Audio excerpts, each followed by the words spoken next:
Hama Amadou, le principal opposant nigérien qui vit en exil depuis 3 ans, est rentré jeudi à Niamey.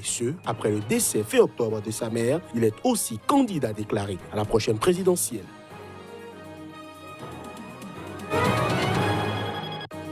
Les gendarmes et les policiers guinéens ont dispersé par la force une nouvelle manifestation de masse des opposants au président Alpha Condé à Conakry. Ceci 24 heures après un rapport accusateur d'Amnesty.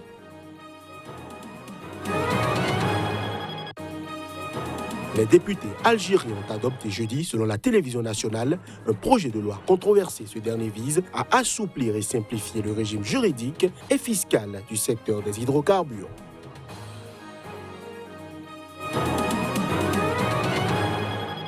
Un nouveau journal sur Sika. Bienvenue à chacun, bienvenue à tous.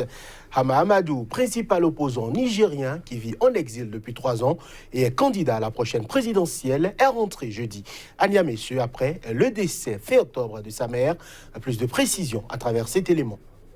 Son Excellence Hama Amadou a regagné Niamey ce jeudi. Il s'est directement rendu au cimetière musulman de Yantala pour se recueillir sur la tombe de sa mère, ont indiqué ses militants sur les réseaux sociaux et ont diffusé des photos de lui près de la tombe. Il portera son deuil comme cela convient en pareilles circonstances. Le 14 novembre 2015, à son retour d'un premier exil, l'ex-président de l'Assemblée nationale avait été arrêté dès sa descente d'avion, puis emprisonné. Ancien allié du président Mahamadou Issoufou, Hama Amadou avait quitté le Niger fin août 2014 après l'autorisation par les députés de son audition par la justice dans une affaire de trafic international de bébés qu'il a toujours qualifié de cabale politique. Également ancien Premier ministre, Hama Amadou était arrivé deuxième à la présidentielle de 2016 sans pouvoir faire campagne étant emprisonné. Après le premier tour, il avait été évacué d'urgence de sa cellule pour recevoir des soins médicaux en France. Il n'était plus rentré au Niger jusqu'à son retour ce jeudi.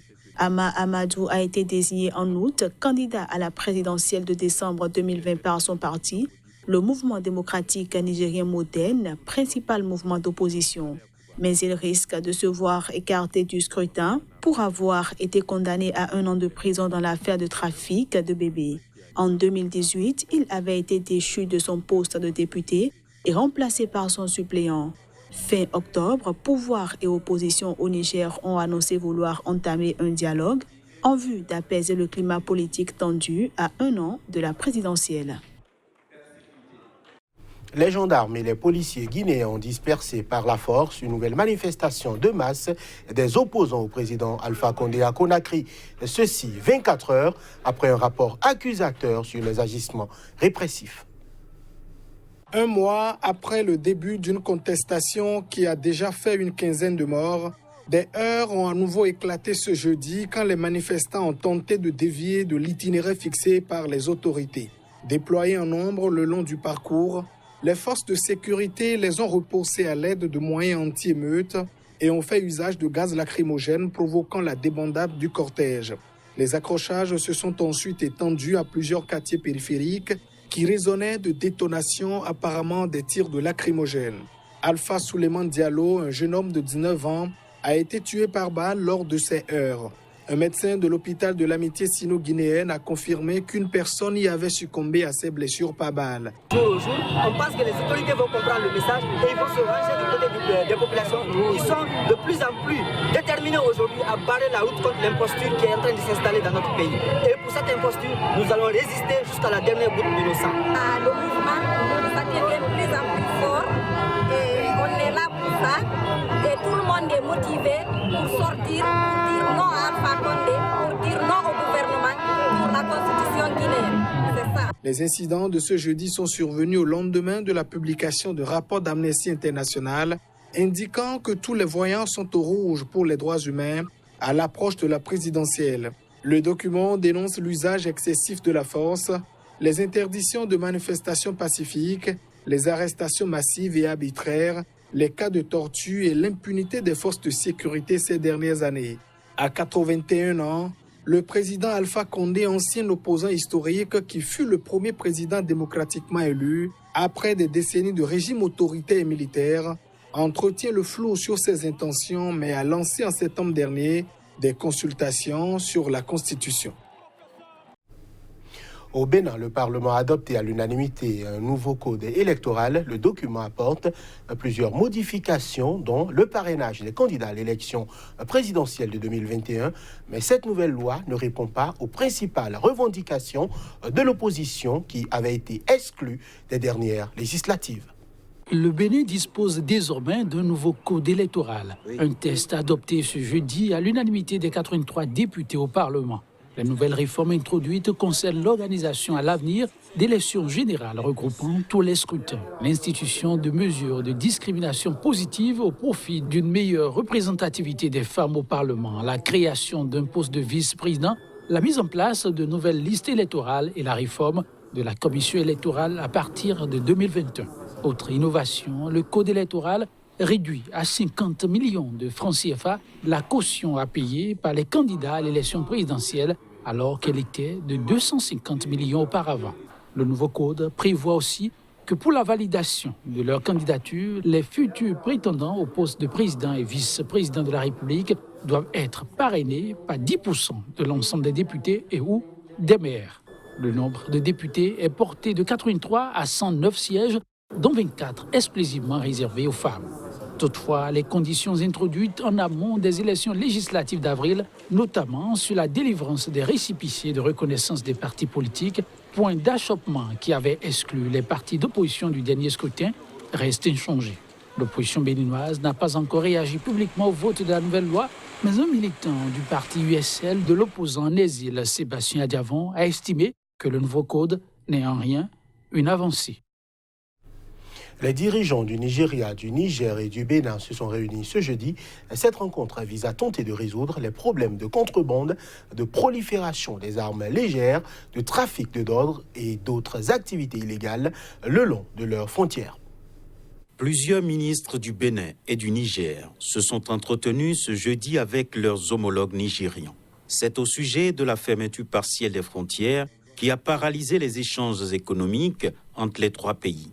Une mesure imposée depuis fin août par Abuja, officiellement pour lutter contre la contrebande et le trafic.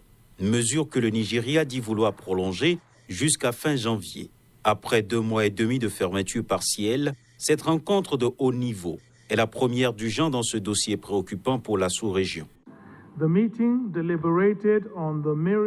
La réunion a délibéré sur la multitude de défis auxquels sont confrontés les trois pays, en particulier sur les questions de contrebande de biens et services qui ne sont pas approuvés dans le cadre des protocoles de système de libéralisation du commerce de la CEDEAO.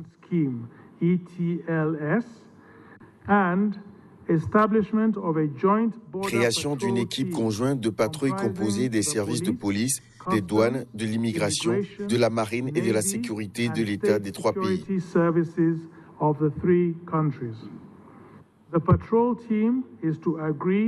L'équipe de patrouille doit se mettre d'abord sur la modalité d'exécution de son opération et recommander une date pour l'ouverture des frontières. Les délégations du Bénin et du Niger ont demandé la réouverture immédiate des frontières nigérianes. En conclusion, les trois pays ont réaffirmé leur engagement à renforcer l'intégration économique et à lutter durablement contre la contrebande qui a des conséquences négatives sur les trois économies. Les députés algériens ont adopté jeudi, selon la télévision nationale, un projet de loi controversé. Ce dernier vise à assouplir et simplifier le régime juridique et fiscal du secteur des hydrocarbures dont se sont détournés les investisseurs étrangers. Depuis son adoption en Conseil des ministres le 14 octobre dernier, le texte a suscité une virulente opposition en Algérie, car accusé de brader la richesse nationale aux multinationales, dans un contexte de contestation populaire massive du régime depuis 9 mois. Les députés ont adopté à la majorité le projet de loi sur les hydrocarbures, a indiqué sans autre détail un bandeau défilant sur la 3, une des chaînes de télévision nationale. Le projet de loi a été présenté par le gouvernement de Noureddine Bédoui, nommé par Bouteflika 2 jours avant qu'il ne démissionne et que le mouvement inédit de contestation considère dès lors comme illégitime. 3e producteur d'Afrique de pétrole et parmi les 10 premiers producteurs mondiaux de gaz, l'Algérie a un besoin urgent de découvrir de nouveaux gisements pour pallier à de dangereux mouvements croisés de baisse continue de la production des gisements existants et de hausse de sa consommation nationale. L'exploration de nouvelles réserves pétrolières et gazières est devenue un impératif urgent pour l'Algérie, avait affirmé le ministre de l'Énergie Mohamed Arkab. Le nouveau cadre juridique et fiscal vise à attirer de nouveau les investisseurs pour alléger le géant national des hydrocarbures, Sonatrach, détenu à 100% par l'État du fardeau des lourds investissements et des risques élevés liés à la recherche de nouveaux gisements, avait-il expliqué. Sonatrach souffre aussi de l'obsolescence des infrastructures pétrolières algériennes, faute d'investissements récents. Les recettes liées aux hydrocarbures contribuent à 60% du budget de l'Algérie. Le pays produit actuellement environ 1 million de barils de pétrole par jour, contre plus d'1,4 million en 2005, selon les chiffres des autorités. Des centaines de demandeurs d'asile qui campaient devant les bureaux du Haut Commissariat des Nations Unies aux réfugiés HCR à Pretoria pour demander leur transfert vers un autre pays sont entrés par la force dans les bureaux de l'agence. Entre 2007 et 2015, plus d'1 million de demandeurs d'asile sont officiellement arrivés en Afrique du Sud, l'un des rares pays au monde qui les autorise théoriquement à travailler, accéder à des soins gratuits et étudier pendant que leur dossier est épluché.